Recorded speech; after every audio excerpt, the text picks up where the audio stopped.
5 তারিখের পরে ঠিক কী হবে বাংলাদেশের কোনো পরিকল্পনা ছিল না, কোনো পরিকল্পনা ছিল না। প্রত্যেকটা ঘটনা ঘটার পরে ব্যবস্থা হয়েছে, প্রত্যেকটা ঘটনা। এখন 6 মাস বা 7 মাস পরে এসে আমার কাছে অনেক কিছু মনে হতে পারে। ধরেন ভাই যেটা বলছেন যে প্রথম দায়িত্ব ছিল এটা ঠিক করা, খুবই একমত আমি আমার সঙ্গে। আপনার এখানে আগের শোতে এসেছি, সেদিন আয়নাঘর নিয়ে আলোচনা হয়েছিল, আপনি তখন দাবি করেন প্রথম দায়িত্ব তো ছিল আয়নাঘরে চলে যাওয়া, খুবই আমি একমত। আজকে আরেকটা ইস্যু নিয়ে আপনি আসেন, প্রথম দায়িত্ব, আসলেই তো প্রথম দায়িত্ব। 17 বছরের যে অবস্থায় আমরা নিয়ে গেছি, সেখানে সব কিছু এটা যদি একটা ম্যাজিক থাকতো। গত 16 বছরে সব কিছু এত বেশি রাজনীতিকরণ হয়েছে যে যারা ব্যবসা করছিল, যারা গার্মেন্টস ইন্ডাস্ট্রির মালিক, তার তো পালিয়ে যাওয়ার প্রয়োজন ছিল না যদি ন্যূনতম একটা এখানে ভালো অবস্থা থাকতো। এখন দেখা গেল 20-30টা গার্মেন্টসের মালিক হঠাৎ করে পালিয়ে গেল।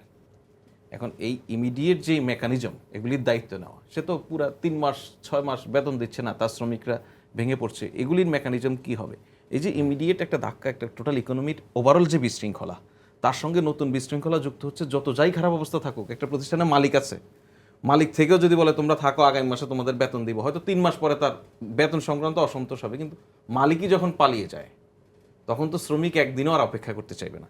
এরকম অনেকগুলি ঘটনা ঘটেছে। আপনারা কোনো অল্টারনেটিভ চিন্তা করেছিলেন কিনা, যে তাদের শ্রমিকদের কথা চিন্তা করে যে ব্যবসা প্রতিষ্ঠানগুলো? আমি প্রথম কথা হচ্ছে ইকোনমি খুব ভালোভাবে বোঝার জন্য মানে একদমই যোগ্য ব্যক্তি আমি না, আমি ইকোনমি খুব কম বুঝি। তারপর ইনফরমেশন আছে থেকে কিনা যদি আপনাকে একটু বলি যে 5 তারিখের পরে ঠিক কী হবে বাংলাদেশের কোনো পরিকল্পনা ছিল না, কোনো পরিকল্পনা ছিল না।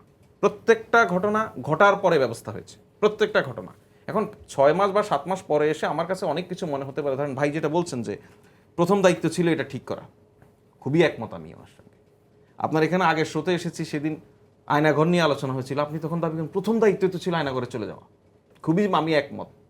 আজকে আরেকটা ইস্যু নিয়ে আপনি আসেন, প্রথম দায়িত্ব, আসলেই তো প্রথম দায়িত্ব। 17 বছরের যে অবস্থায় আমরা নিয়ে গেছি, সেখানে সবকিছু এটা যদি একটা ম্যাজিক থাকতো, যে ওভারনাইট ম্যাজিক দিলাম, প্রফেসর ইউনূস ম্যাজিক, আর সব পাল্টে গেল। যার যার কাজ সে করবে, আমি সেটাই আপনাকে এখন বলছি। বাজারের কাজটা যে করবে তার প্রথম দায়িত্ব এটা, সেই কাজটা তো আর আয়নাঘরের কাজটা যারা করছে সেটার তো আরেকটা ডিপার্টমেন্ট। এই জন্য আমি বলছি আপনার সঙ্গে আমার দ্বিমত নেই, ওনার সঙ্গে আমার দ্বিমত নেই। পরামর্শগুলি খুবই ইতিবাচক, নিশ্চয়ই সরকার গ্রহণ করবে, এগুলিকে উপেক্ষা করার কোনো কারণ নেই।